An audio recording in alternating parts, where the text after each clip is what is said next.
The silent observers. A man walks into the most dangerous cell block in America, carrying nothing but the clothes on his back and secrets buried deeper than any prison vault. Everyone assumed he'd break within days, but what happens when the prison's most feared predator encounters someone who's already survived what no one else could imagine? Get ready for a story that will transform how you think about true strength. If you're ready to discover what real resilience looks like, subscribe now and join thousands learning to unlock their inner power. Marcus the Hammer Rodriguez owns Cell Block D, the way a king owns his kingdom, through fear, violence, and an unspoken understanding that resistance meant pain. 6'4", 240 pounds of muscle hardened by 15 years inside, Marcus had hospitalized 23 inmates and broken the spirit of countless others. Guards gave him distance. Inmates gave him respect, or at least the appearance of it. When Thomas Chen arrived on a Tuesday morning, Marcus barely glanced his way. Thomas stood 5'8", maybe 160, soaking wet, with graying hair and wire-rimmed glasses that seemed absurdly fragile behind concrete walls and razor wire. He carried his belongings in a clear plastic bag, moved with deliberate slowness, and claimed the bottom bunk in cell 47 without speaking to his cellmate. Marcus noticed Thomas during dinner that first evening, not because Thomas did anything remarkable, but because he did nothing at all remarkable. While other new arrivals kept their heads down, scanned for threats, positioned themselves strategically at tables, Thomas simply ate his meal with focused attention, as if the institutional meatloaf deserved genuine appreciation. Fresh meat looks soft, Marcus's lieutenant Diego observed. Marcus shrugged. Give him 3 days. He'll either find protection or find the infirmary. But 3 days passed, then 3 weeks, and Thomas remained untouched by the prison's violent ecosystem. He didn't seek alliances or pay tribute. He didn't avoid eye contact or offer excessive deference. He simply existed in a space of profound self-containment that puzzled the usual predatory calculations. Thomas spent his recreation time walking the yard perimeter with measured steps, 30 minutes exactly, regardless of weather. He worked in the prison library, organizing returned books with meticulous care. He attended no religious services, joined no gang discussions, participated in no territorial disputes. Marcus finally approached him in the library on a Thursday afternoon. You paying someone I don't know about? Thomas looked up from a cart of books, his expression calm. No. Then you're either stupid or connected. Which is it? Neither, Thomas said simply, returning to alphabetizing paperbacks. I'm just someone who learned a long time ago that most fights aren't worth having. Marcus felt something unfamiliar. Not quite anger, not quite curiosity. Everyone fights here.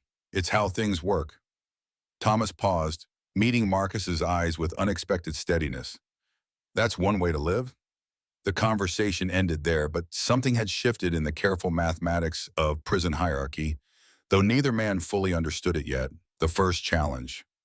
When power is challenged in prison, violence follows like thunder after lightning. But what happens when someone refuses to recognize your power at all? Discover how one man's quiet dignity became more threatening than any weapon. Don't miss what happens next. Subscribe to follow this journey of transformation that's inspiring readers to rethink their own sources of strength. Marcus couldn't articulate what bothered him about Thomas Chen, which made the irritation sharper. For 2 months, Thomas had existed in parallel to the prison's power structure, never acknowledging it, never challenging it, simply operating outside its gravitational pull.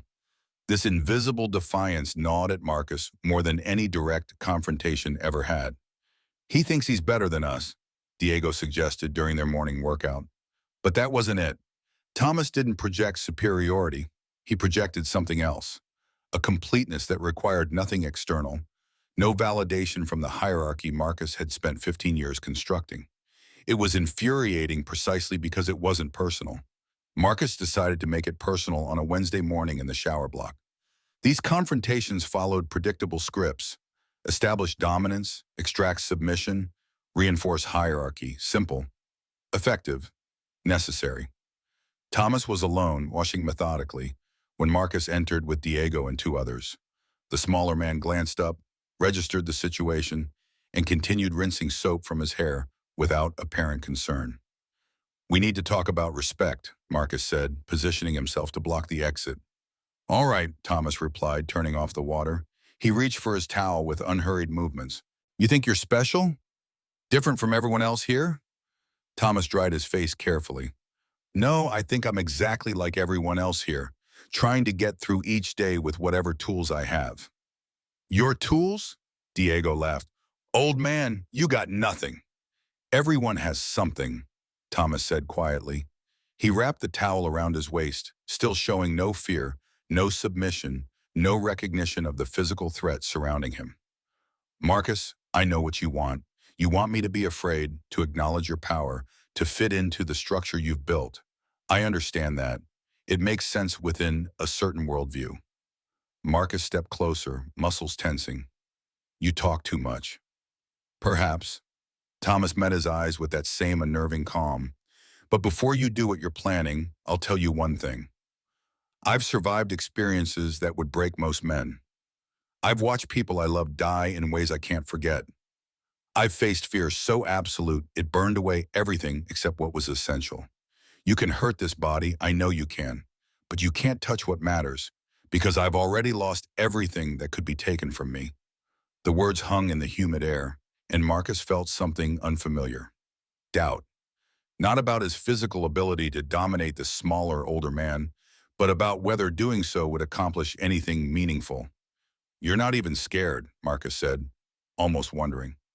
"I'm terrified," Thomas replied with startling honesty. "But I learned that fear and action are separate things.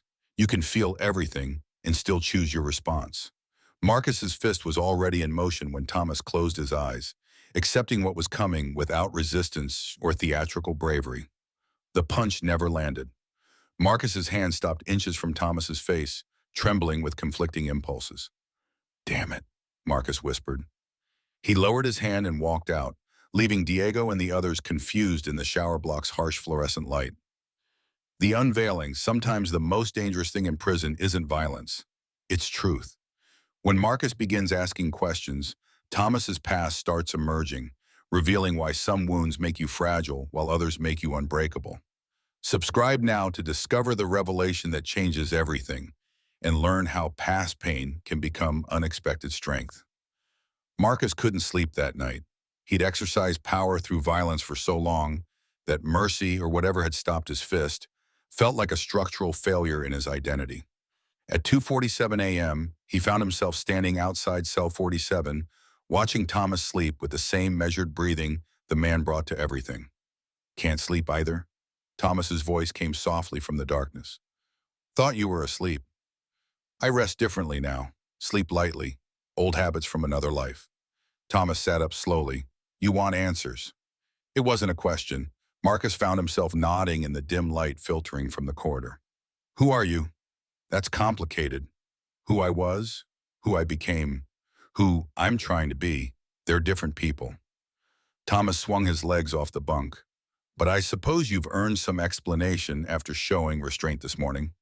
They walked to the day room, empty except for a guard visible through wire-reinforced glass reading at his station.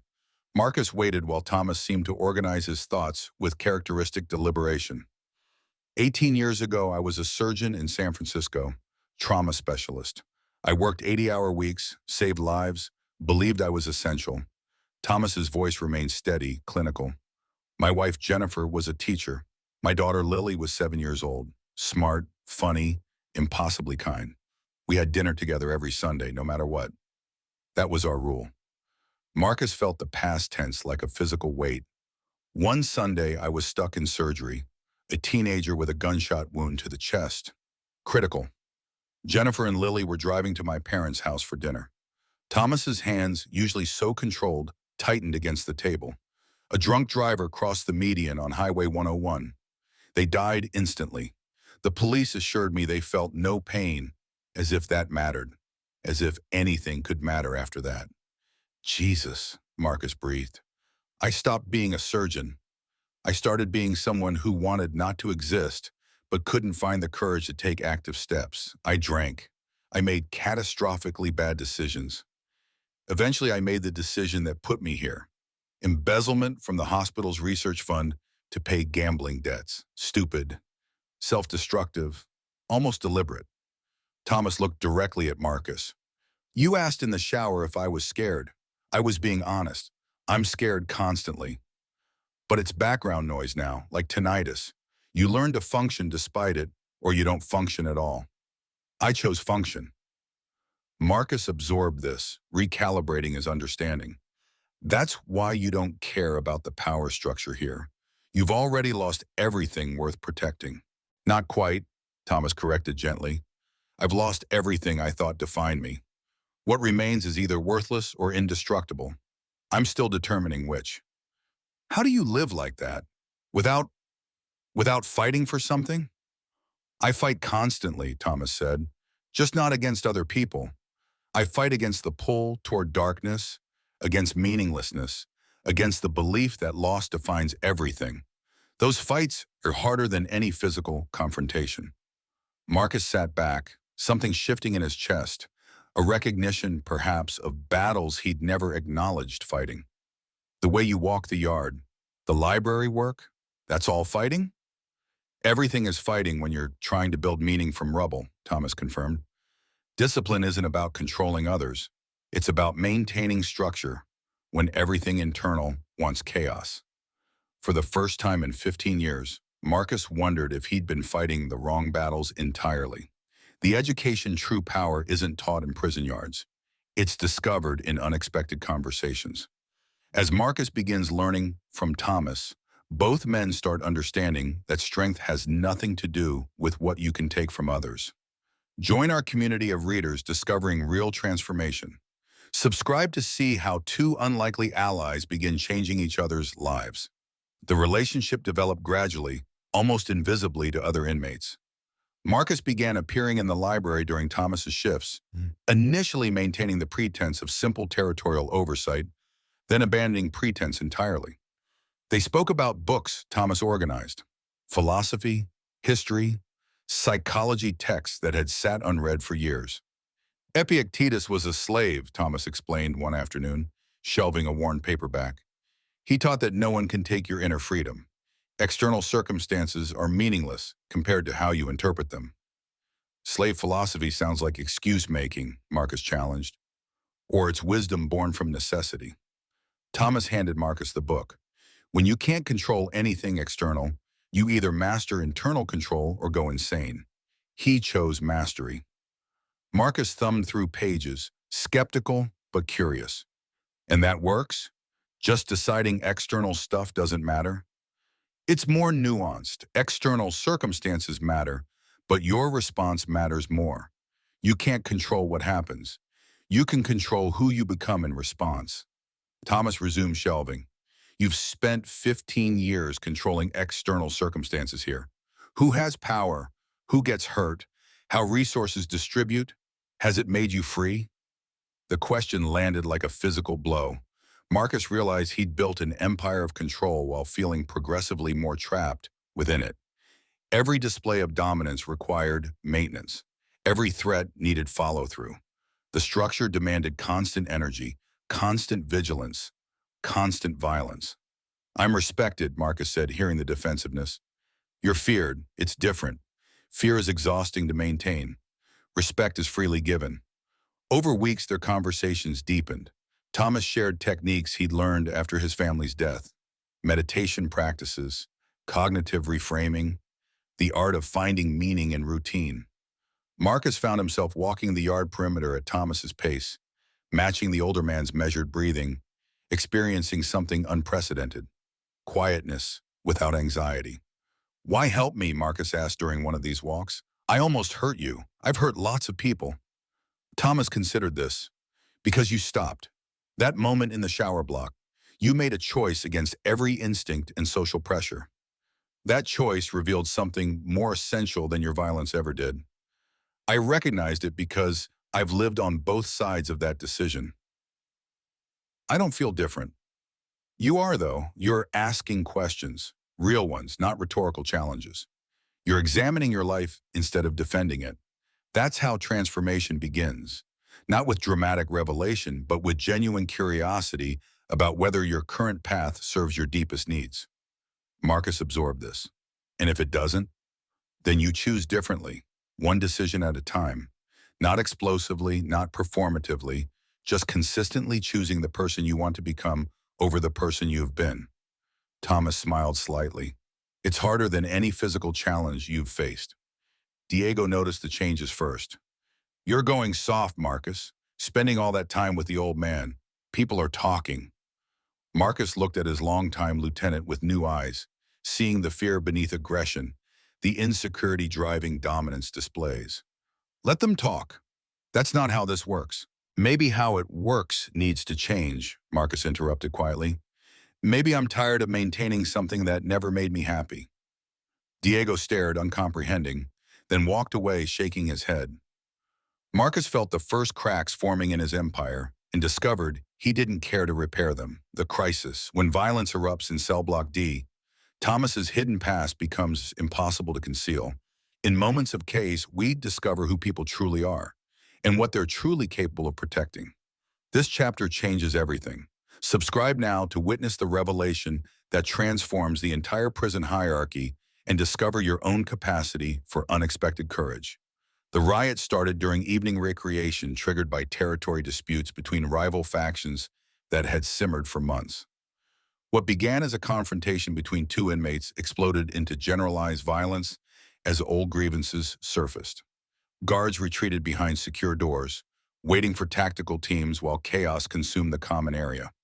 Marcus found himself pressed against a wall, surrounded by three members of a rival group who'd awaited this exact opportunity. Santiago Cruz, their leader, held a sharpened piece of metal with obvious intent. Your empire's over, Marcus. Time someone else ran things. Marcus calculated odds, angles, damage he could inflict before going down. Then a voice cut through the noise with unexpected authority. Santiago, stop. Thomas stood 10 feet away, somehow visible despite being smaller than everyone fighting around him. His voice carried a command that seemed to bypass conscious thought and speak directly to deeper instincts. Santiago laughed. Old man, this doesn't concern. I'm not asking. I'm telling you to stop. Something in Thomas's tone froze everyone nearby. You want to hurt Marcus because it advances your position. I understand, but before you do, know this. I was a trauma surgeon for 20 years. I saved lives. I also watched people die from wounds exactly like what you're planning to inflict. I watched them bleed out, terrified and alone, because someone thought violence solved problems. So what? Santiago challenged, but uncertainly. So I'm done watching people die. Thomas moved closer with that same measured precision he brought to everything. You stab Marcus, you'll create a wound that damages the hepatic artery. He'll bleed internally. It'll take minutes, maybe longer. He'll be conscious for most of it, knowing what's happening, unable to stop it. I've watched that death 40 times. I won't watch it again. You threatening me? Santiago's grip tightened on his weapon. No. Thomas's voice remained absolutely calm. I'm telling you that if you hurt him, I'll use every bit of medical knowledge I have to save his life. And afterward, I'll use every bit of knowledge I have about human anatomy to ensure you regret creating work for me. I know exactly where every nerve cluster is, exactly how to create maximum pain with minimum permanent damage, exactly how long a human body can endure before unconsciousness provides mercy. The threat hung in the air, made more terrifying by Thomas's clinical delivery. Santiago looked into the older man's eyes and saw something that transcended physical size or strength. A man who had genuinely moved beyond fear into a space where consequences held no deterrent power. You're insane, Santiago whispered. I'm whatever I need to be. Thomas positioned himself between Santiago and Marcus. But today I need to be someone who prevents another death. So you have a choice. Walk away or discover I'm very serious about protecting what little matters to me in this place. Santiago looked between Thomas and Marcus, recalculating risks. The riot continued around them, but in their immediate space, something else was happening. A negotiation conducted entirely through presence and will. Finally, Santiago stepped back. This isn't over. It never is, Thomas agreed, but today it is. Santiago retreated into the chaos. Thomas turned to Marcus, who stood frozen against the wall, reassessing everything he thought he understood about strength and danger. "You all right?" Thomas asked simply. "You would have done it," Marcus said with certainty. "Heard him. You're not bluffing." Thomas's expression remained unreadable. "I've lost the capacity for bluffing. When you have nothing left to lose, every statement becomes literal truth. Come on, we should find somewhere safer until this settles." Following Thomas through the rioting cell block, Marcus realized the older man had revealed something far more dangerous than hidden violence. He'd shown absolute conviction in protecting another person, a willingness to become whatever necessity demanded. That made him the most dangerous inmate in cell block D, precisely because he claimed no power and sought no empire. The reputation news travels fast in prison. When word spreads about Thomas's intervention, both men find their positions transformed in unexpected ways. And transformation always brings new challenges. Subscribe to discover how reputation shapes reality and learn how two men navigate the dangerous territory between who they were and who they're becoming. Within 24 hours, everyone knew. The story transformed as it passed between inmates. Thomas threatening Santiago with surgical precision, Marcus standing protected by the quiet man nobody had taken seriously. Details magnified in retelling, but the essential truth remained. The prison's social order had shifted. Diego confronted Marcus during breakfast. "You let him fight your battles now?" "Nobody fought, that was the point. You look weak, protected by an old man." Diego's voice carried frustration. "Everything we built, everything I built through fear," Marcus interrupted.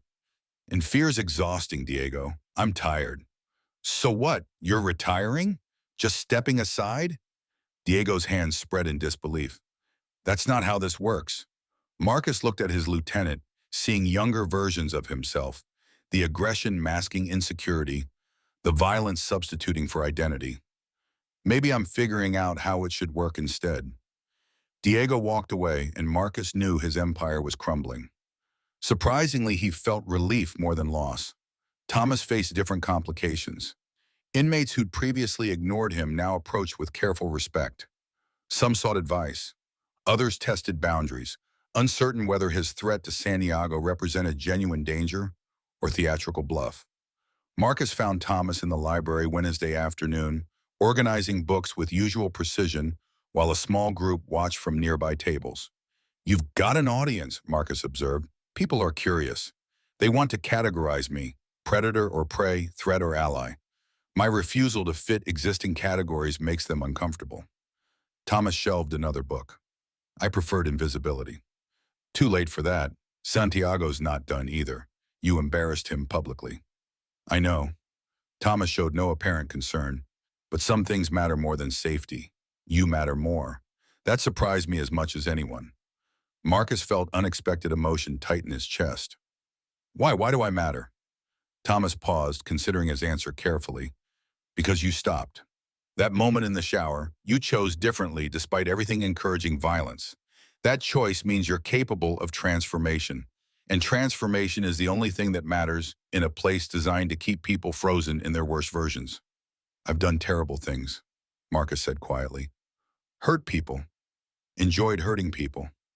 "I know, and you'll carry that. But you don't have to keep being that person." Thomas met his eyes. "I failed my family by being absent even when present. I failed myself by choosing self-destruction after their deaths. Those failures are permanent. I can't undo them, but I can choose differently each day, each moment. That's all transformation is. Consistent choice toward who you want to become rather than who you've been." A younger inmate approached hesitantly. "Mr. Chen, can I ask you something?" Thomas nodded, and the young man sat at their table. "People say you were a doctor, a surgeon." "I was." Could you teach? I've got 7 years left, and I don't want to be stupid when I get out." "Books confuse me, but maybe if someone explained." Thomas looked at the young man, maybe 22, tattooed, scarred from violence, and saw something Marcus couldn't. Potential, possibility, the gap between who someone is and who they might become. "What's your name?" "Jamal." "All right, Jamal, we'll start with basic anatomy. If you're serious, meet me here tomorrow, 7 a.m. before work assignments. Bring whatever questions you have. Jamal's face transformed with hope that seemed almost painful in its vulnerability. Yeah, I'll be here, thank you.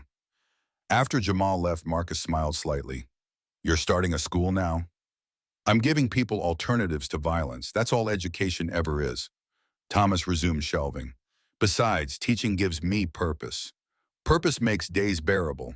Bearable days eventually become bearable years. Marcus understood then that Thomas wasn't just surviving prison. He was building meaning from imprisonment's constraints, transforming limitations into opportunities for contribution. It was the most revolutionary act imaginable in a place designed for punishment. Teach me too, Marcus said suddenly. Whatever you know, I want to learn. Thomas's smile carried genuine warmth. I already am. The teachers passed. Every teacher carries lessons learned through pain. When Thomas's full story emerges, Marcus understands that resilience isn't about being unbreakable. It's about rebuilding yourself after you've shattered completely. Subscribe now to discover the complete truth that will change how you understand strength, loss, and the incredible human capacity for renewal even in the darkest places. The informal classes grew. 5 inmates became 10, then 15. Thomas taught anatomy, physiology, basic medical knowledge, but more importantly, he taught discipline, structure, and the radical idea that intellectual growth was possible within prison walls. Guards noticed but didn't interfere. Anything reducing violence earned tacit approval. Marcus attended every session, sitting beside former rivals and younger inmates, discovering the pleasure of learning divorced from immediate survival needs. Thomas's teaching style matched his personality, patient, methodical, refusing to simplify what deserved complexity. One evening after class, Marcus asked the question everyone wondered but nobody voiced. What happened after your family died, between then and here? Thomas sat quiet for a long moment, deciding how much truth to share. Finally, he nodded as if consenting to something difficult but necessary. I stopped being functional. I took bereavement leave from the hospital, which became extended leave, which became permanent absence. I drank to create distance from grief, but grief lives inside you, so distance was impossible. I sold our house because every room contained Jennifer and Lily, their laughter, their routines, their absence. I moved into a hotel room and lived there for 8 months. Marcus listened without interruption, hearing the clinical tone Thomas used to discuss his own dissolution. Eventually, money became an issue. I'd stopped working, but not spending. I gambled because gambling created hours of nothingness between bets. I lost systematically, almost intentionally. When my savings depleted, I accessed hospital research funds I managed. 50,000 initially, then another 100,000. I told myself I'd replace it, but I wasn't planning to survive long enough for replacement to matter. You wanted to die, Marcus stated. I wanted not to exist. There's a difference, less about death than erasure. I was tired of carrying memories that gave only pain. But I lacked courage for suicide, so I pursued slower self-destruction. Gambling, drinking, criminal stupidity. Eventually, someone noticed the missing research funds. Investigation, arrest, trial, conviction. 5 years for embezzlement. Do you regret it, the stealing? Thomas considered this carefully. I regret the harm I caused to the hospital, to colleagues who trusted me, to the research that lost funding. But I don't regret the path that brought me here, because here I found something unexpected. What? Necessity. Prison creates constraints that force invention. I couldn't drink away grief. I couldn't gamble away memories. I could only face them or disintegrate entirely. Facing them required building new structures, routines, disciplines, purposes, walking the yard, organizing books, teaching eventually. These small structures became scaffolding for reconstructing something resembling a self. Marcus absorbed this. So you're not strong, you're just desperate. Exactly, Thomas agreed without defensiveness. Resilience isn't strength, it's desperation channeled productively. It's choosing to build meaning when meaning feels impossible. Not because you're brave, but because the alternative is unacceptable disintegration. That's not inspiring, Marcus said. No, but it's honest. Thomas smiled slightly. Inspiration suggests some people possess special qualities others lack. I don't. I'm just stubborn about continuing to exist. And I've learned that existence requires purpose, like lungs require oxygen. Teaching gives me purpose. Helping you gives me purpose. These small purposes accumulate into something approximating life. Marcus felt something shift in his understanding. He'd imagined Thomas as somehow transcendent and beyond normal emotional needs. Instead, Thomas was profoundly human, broken, rebuilding, choosing construction over destruction, despite pain that never fully receded. Your family, Marcus said carefully. Do you still think about them? Every day, every hour probably. Thomas's voice softened. But thinking evolved from pure pain to something more complex. Memory mixed with gratitude for having known them. Grief mixed with appreciation for what we shared. The pain remains, but it's no longer the only thing. That's what time allows if you choose to continue existing through it. I don't know how to do that, Marcus admitted. Change, I mean. Become different. Yes, you do, Thomas corrected gently. You're already doing it, every class you attend, every time you choose conversation over violence, every moment you question who you've been instead of defending it. Transformation isn't dramatic. It's accumulated small choices, repeated until they become patterns, patterns repeated until they become character. Marcus sat with this, feeling both hopeful and uncertain, the emotional signature, perhaps, of genuine change. The test, true transformation, reveals itself under pressure. When Santiago orchestrates his revenge, both Thomas and Marcus discover whether their new understanding can withstand old patterns of violence and fear. Don't miss this crucial chapter. Subscribe to witness the confrontation that determines whether change is real or just comfortable words that crumble when tested. Santiago planned carefully. 2 weeks passed without incident, allowing Marcus and Thomas to believe the crisis had resolved. Then during Thursday evening recreation, Santiago moved with 6 allies, surrounding Thomas while Marcus was deliberately separated across the yard. Thomas registered the threat without visible alarm, continuing his perimeter walk as men formed a loose circle around him. Santiago approached with casual menace, holding another sharpened piece of metal. Time for our continuation, Santiago said. You threatened me, made me look weak. That's got consequences. I understand, Thomas replied calmly, still walking. You need to reassert dominance. It's logical within the social system here. You're not scared? Santiago moved closer, blocking Thomas's path. Terrified, Thomas admitted. But fear and action are separate, and I'm scared and I'm continuing my walk. Both are true simultaneously. Old man, I'm going to hurt you. Badly. Thomas stopped walking, looking directly at Santiago with that same unnerving calm. You probably will, but before you do, understand something. Hurting me doesn't hurt me. This body? He gestured at himself. It's temporary, already broken by grief and time. You can damage it further, but you can't touch what matters. The decision I've made about who I am and what I value. That's beyond your reach. We'll see about that. Santiago raised his weapon. What happened next occurred so quickly that witnesses later disagreed on details. Marcus broke through the line of men separating him from Thomas, moving with controlled urgency rather than wild aggression. He didn't attack anyone.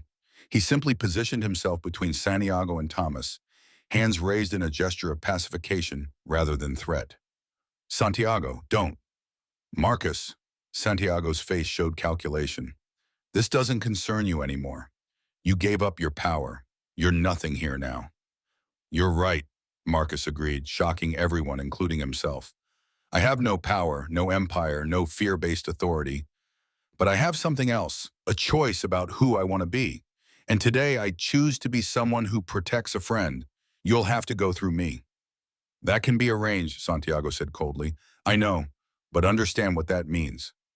Marcus's voice remained steady despite adrenaline flooding his system. You hurt me, you hurt Thomas, you reassert dominance through violence. Then what? You run cell block D through fear like I did. You spend every day maintaining power through threat. You become exhausted, empty, exactly what I was before Thomas showed me alternatives. Better than being weak. Is it? Marcus asked genuinely. Because I've been powerful through violence for 15 years, and Thomas has been weak for 18 months here. He sleeps better, seems more at peace, has actual friends instead of fearful subordinates. Maybe we've had it backwards. Maybe violence is the weak choice because it's easiest, most familiar, least requiring of imagination. Santiago hesitated, weapon still raised, but Marcus had introduced doubt into straightforward calculations. Around them, other inmates watched with unusual attention, sensing something unprecedented occurring. Thomas stepped forward, standing beside Marcus. Santiago, I meant what I said before. I'll protect Marcus. I'll protect Mayfari. I'll protect myself if necessary, but I'll also teach you anatomy if you want. I'll explain physiology, answer questions, help you understand your own body with more sophistication. That offer remains open regardless of what you choose now. Why? Santiago demanded. Why would you help me after this? Because you're more than this moment, Thomas said simply. You're capable of growth, learning, transformation. This situation, you threatening violence, me offering education, they're not contradictory. Both can be true. You can be someone planning violence and someone interested in learning. The question is which version you want to feed. The standoff extended, seconds feeling elastic. Guards watched through secure windows, ready to intervene but curious about the outcome. Finally, Santiago lowered his weapon slightly. This is insane, he muttered. Probably, Thomas agreed, but sanity is overrated in prison. Meaning matters more than sanity, and learning creates meaning more effectively than violence ever could. Santiago looked between Thomas and Marcus, then at his own allies, who seemed uncertain whether to feel relieved or disappointed. Slowly, he lowered his weapon completely. I'm not saying yes to anything, Santiago said carefully, but I'm not stabbing anyone today either. That's enough, Thomas replied. Tomorrow is tomorrow's concern. Santiago walked away, his followers dispersing, and the yard gradually resumed normal patterns.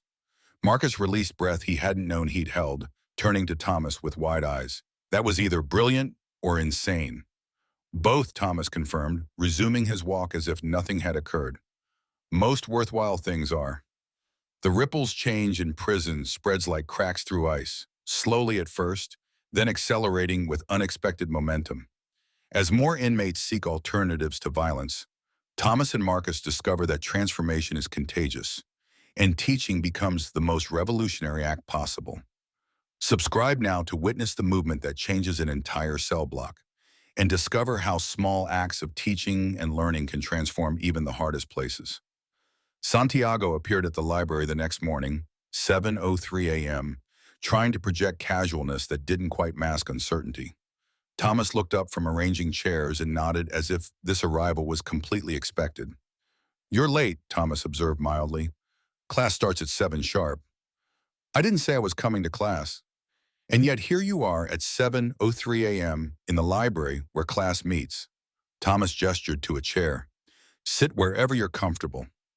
Santiago sat reluctantly, joined by Jamal, Marcus, and 8 others.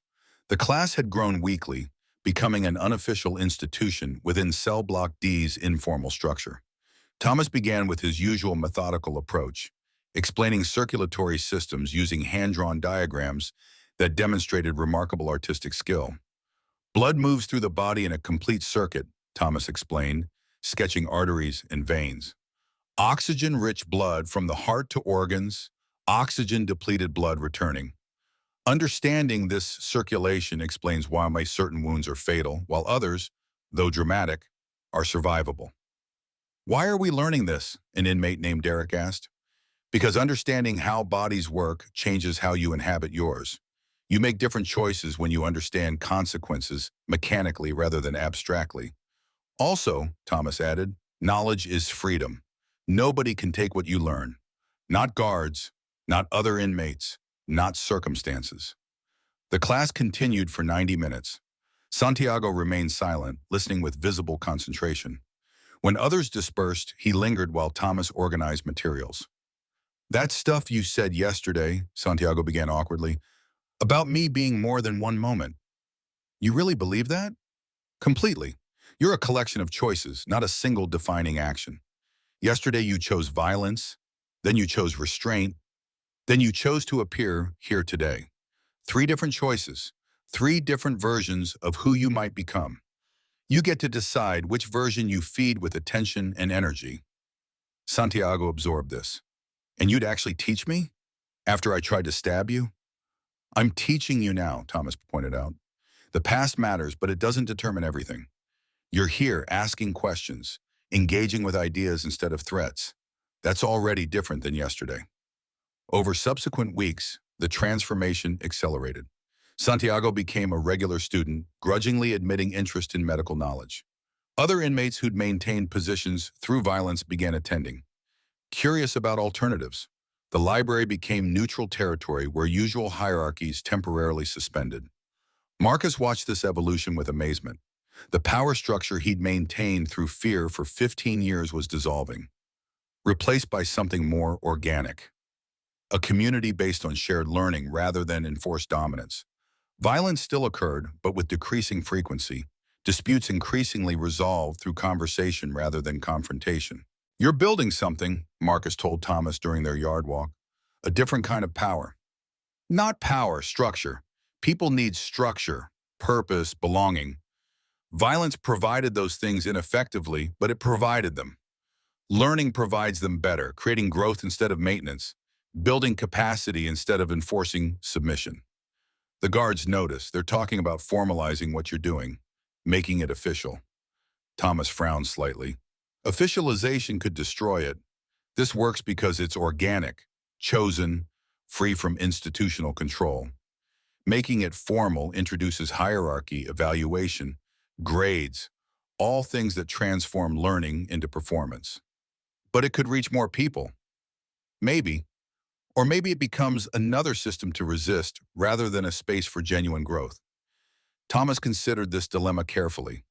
Systems protect and systems destroy. Finding the balance is difficult. The debate became moot 3 days later when Warden Harrison summoned Thomas to his office. Marcus waited anxiously in the cell block, remembering that administrative attention rarely benefited inmates. Thomas returned 90 minutes later, expression neutral but eyes showing strain. Marcus met him at his cell. What happened? The warden wants to formalize education programming. He sees reduced violence, views the teaching as successful rehabilitation. He wants to expand it, fund it, make it an official program with curriculum, evaluation, certification. That's good, isn't it? It's complicated. Thomas sat heavily on his bunk.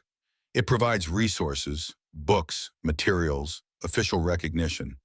But it also transforms teaching into institutional commodity. It requires reports, metrics, evidence of outcomes. Learning becomes product rather than process. So say no. He didn't frame it as optional. He framed it as opportunity. I'd be foolish to refuse. Also, Thomas admitted, part of me wants it. Official programs reach more people, create transferable credentials, provide genuine rehabilitation value. My resistance might be ego-protecting territory rather than principle-protecting purpose. Marcus recognized Thomas's characteristic honesty about his own motivations. What did you say? I said yes, conditionally. I'll develop curriculum and teach formally, but the early morning voluntary sessions continue separately. Official program for those wanting credentials, unofficial community for those seeking understanding. Both can exist. That's a lot of work. Yes, but work provides structure, and structure provides purpose, and purpose provides reasons to continue existing. So it's acceptable. Marcus smiled at Thomas's pragmatic assessment of meaning construction. Around them, Cell Block D continued its slow transformation, becoming something unprecedented. A prison space where learning mattered more than dominance, where questions received more respect than threats, where two unlikely allies had discovered that change, though difficult, remained possible at any stage of life. The legacy prison is designed for punishment, not transformation. But when individuals commit to genuine change, they create possibilities institutions never imagined and leave legacies that ripple far beyond concrete walls and razor wire.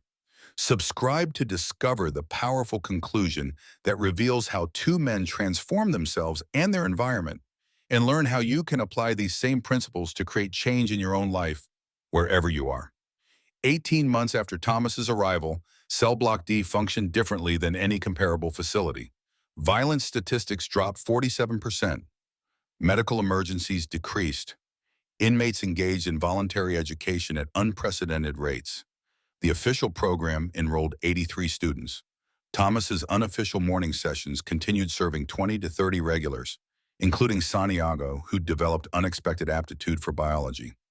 Marcus had transformed from violent enforcer to teaching assistant, helping newer inmates adjust without resorting to traditional dominance hierarchies. He'd begun correspondence courses toward a high school equivalency diploma, discovering at 43 that learning provided satisfaction violence never had. "You think this lasts?" Marcus asked during their yard walk, now a ritual they maintained regardless of weather. Thomas considered the question with characteristic care. Nothing lasts, everything changes. Systems revert toward entropy without constant energy input. The question isn't whether this lasts, but whether it matters while it exists, and whether it creates possibilities for transformation beyond immediate circumstances. "Philosophy again," Marcus said, smiling. "Always philosophy. Ideas are the only things that survive beyond individual lifetimes. We'll leave prison eventually, you in 3 years, me in 18 months, but ideas we've introduced continue without us if they've genuinely taken root." They walked in comfortable silence, two men who'd found unlikely friendship through shared commitment to transformation. Around them, inmates engaged in their own rituals, some violent, some destructive, but increasingly many pursuing alternatives that months earlier seemed impossible. Santiago approached during their second lap. "Mr. Chen, got a question about cellular respiration. The Krebs cycle still confuses me." Thomas launched into explanation, drawing diagrams in a notebook Santiago now carried constantly. Marcus watched this interaction, former predator learning from former prey, both having transcended categories that once seemed absolute, and felt something approaching hope. That evening, Thomas received notice from his appeals attorney. New evidence had surfaced regarding the hospital's insurance practices, suggesting institutional culpability in the financial pressures that led to his embezzlement. The case merited review. Possibility of early release existed, though nothing guaranteed. Marcus found Thomas in his cell after count, staring at legal documents with unreadable expression. "Good news?" Marcus asked. "Maybe, possibly. I don't know." Thomas set papers aside carefully. "For 18 months, I've built meaning inside these constraints. Purpose, structure, contribution. If I leave, that structure collapses. I'll face the world outside with my grief, my history, my losses, but without the purpose I've constructed here." "You'll build new purpose," Marcus said with confidence. "You taught me that transformation is consistent, small choices. You'll make those choices outside like you made them inside." "Will I?" Thomas looked genuinely uncertain. "Prison provides external structure that forces internal discipline. Outside, with freedom and options, will I maintain the practices that kept me functional? Or will I revert to self-destruction that brought me here?" Marcus sat on the opposite bunk, meeting Thomas's eyes. "You won't, because you've changed fundamentally, not just situationally. The man who arrived here 2 years ago might revert, but you're not him anymore. You've rebuilt yourself through teaching, through friendship, through choosing meaning over despair every day. That person doesn't disappear because walls do." "You sound like me," Thomas observed wryly. "I learned from the best." Marcus smiled. "Besides, you taught me that transformation is possible. I have to believe it's possible for you too, or everything we've built here becomes lie instead of truth." They sat in silence, considering uncertain futures. Finally, Thomas nodded slowly. "You're right. Whether I stay or leave, the principles remain identical. Choose structure over case, meaning over emptiness, growth over stagnation. Location changes, but fundamentals don't. And if you leave, the teaching continues. Santiago knows enough to assist. I can help. Other guys can step up. You built something bigger than yourself. That's what makes it real." Thomas felt unexpected emotion tighten his throat. "Thank you for learning, for changing, for becoming someone capable of carrying this forward." Thank you for teaching me that change was possible, for seeing something worth protecting when I threatened you, for stopping me from continuing to be my worst version. Marcus extended his hand, and Thomas shook it firmly. Two men acknowledging transformation neither could have predicted or achieved alone.